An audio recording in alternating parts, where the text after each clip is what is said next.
मोश, गुरु गुरु बिन लखे न सत्य और गुरु बिन मिटे न दोष। अर्थात गुरु के बिना आप अज्ञानता से ज्ञान की ओर नहीं जा सकते, गुरु के बिना आपको मोक्ष की प्राप्ति नहीं हो सकती, गुरु के बिना आप असत्य से सत्य की ओर नहीं जा सकते और गुरु के ही बिना आपको आपका जो कष्ट है वो दूर नहीं हो सकता। जैसे कि हम सभी जानते हैं कि आज गुरु पूर्णिमा है और आज ही इसे व्यास पूर्णिमा भी कहते हैं, क्योंकि आज के दिन ही वेद व्यास जी ने चारों वेदों की रचना की थी और महापुराण बहुत सारे ग्रंथ उन्होंने लिखे थे।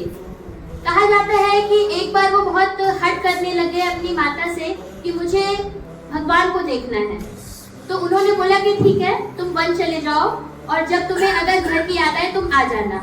और वहां पर जाके बहुत ही छोटी उम्र में उन्होंने काफी तपस्या की और फिर उन्हें ज्ञान की प्राप्ति हुई। और इसीलिए कहा जाता है कि संस्कृत वगैरह, संस्कृत, हिंदी, कोई भी भाषा हो उसकी वो काफी ज्यादा ज्ञानी हो चुके थे। और आज ये भी कहा जाता है कि सिर्फ हिंदू धर्म में ही गुरु शिष्य की परंपरा नहीं है और गुरु पूर्णिमा नहीं मनाई जाती। ये भी कहा जाता है पौराणिक कथाओं में कि आज के दिन ही बौद्ध धर्म में भगवान बुद्ध ने सारनाथ में सबसे पहले आज के दिन ही दीक्षा दी थी और भगवान जगत गुरु भगवान शिव ने सप्त ऋषियों को योग की शिक्षा भी दी थी। तो हम ये जानते हैं कि सिर्फ ये हिंदू परंपरा नहीं है, हिंदू धर्म हो, बौद्ध धर्म हो, हर धर्म में गुरु शिष्य की परंपरा मनाई जाती है।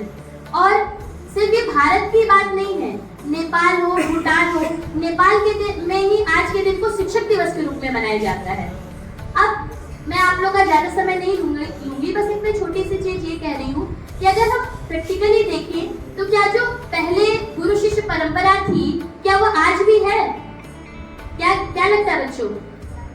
नहीं है?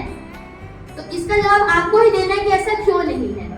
पहले गुरु शिष्य परंपरा थी और अब आज टीचर मैडम हो चुके हैं। गुरु शब्द, जैसे कि सर ने कल बताया था कि गुरु शब्द में ही छुपा हुआ है कि जो अंधकार से प्रकाश की ओर ले जाए, है ना।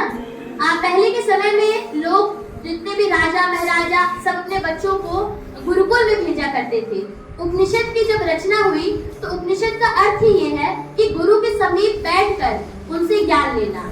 और आज के समय में हम स्कूल आते हैं और सारे बच्चों की बात नहीं कर रही, लेकिन कुछ बच्चों को लगता है कि बस कैसे भी ये टाइम पास हो जाए और स्कूल खत्म हो जाए।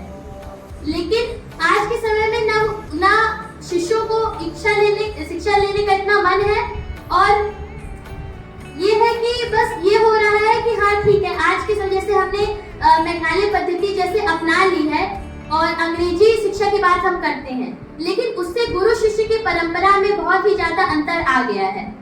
इसलिए मैं ये कहना चाहूंगी सभी बच्चों को कि ये कहा जाता है कि सबसे पहले किसी भी बच्चे के जीवन में सबसे पहली गुरु उसकी माँ होती है, क्योंकि वो उसे संसार से अवगत कराती है, और दूसरा गुरु उसका शिक्षक होता है।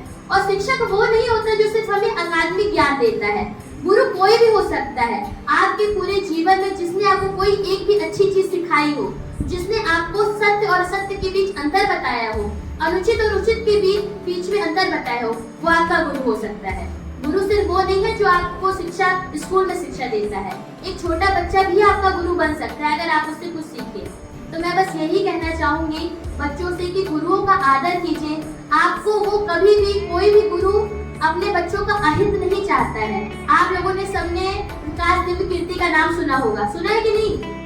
विकास दिव्य कीर्ति बहुत ही बड़े, कहा जाए, शिक्षक है, कोचिंग भी चलाते हैं और उन्होंने आईएएस का अपना छोड़कर वो शिक्षक बन गए। वो भी आज अपने गुरु का नाम लेते हैं और एक इंटरव्यू में उनके गुरु ने कहा था कि वो आज जो बने हैं, उनके शिक्षक विकास दिव्य कीर्ति जो आज है वो मेरी वजह से नहीं है, वो खुद की वजह से है। उन्होंने, और मुझे जब मैं उनको देखता हूँ तो मेरा सीना चौड़ा हो जाता है। उसी प्रकार कोई भी गुरु जब अपने बच्चे को किसी अच्छी जगह पे देखता है तो वो गदगद हो जाता है, उसके लिए यही बहुत बड़ी बात हो जाती है। इसलिए आप सभी गुरुओं का आदर कीजिए और उनसे जितना हो सके ज्ञान बटोरने की कोशिश करिए और कभी उनका अनादर मत करिए। धन्यवाद।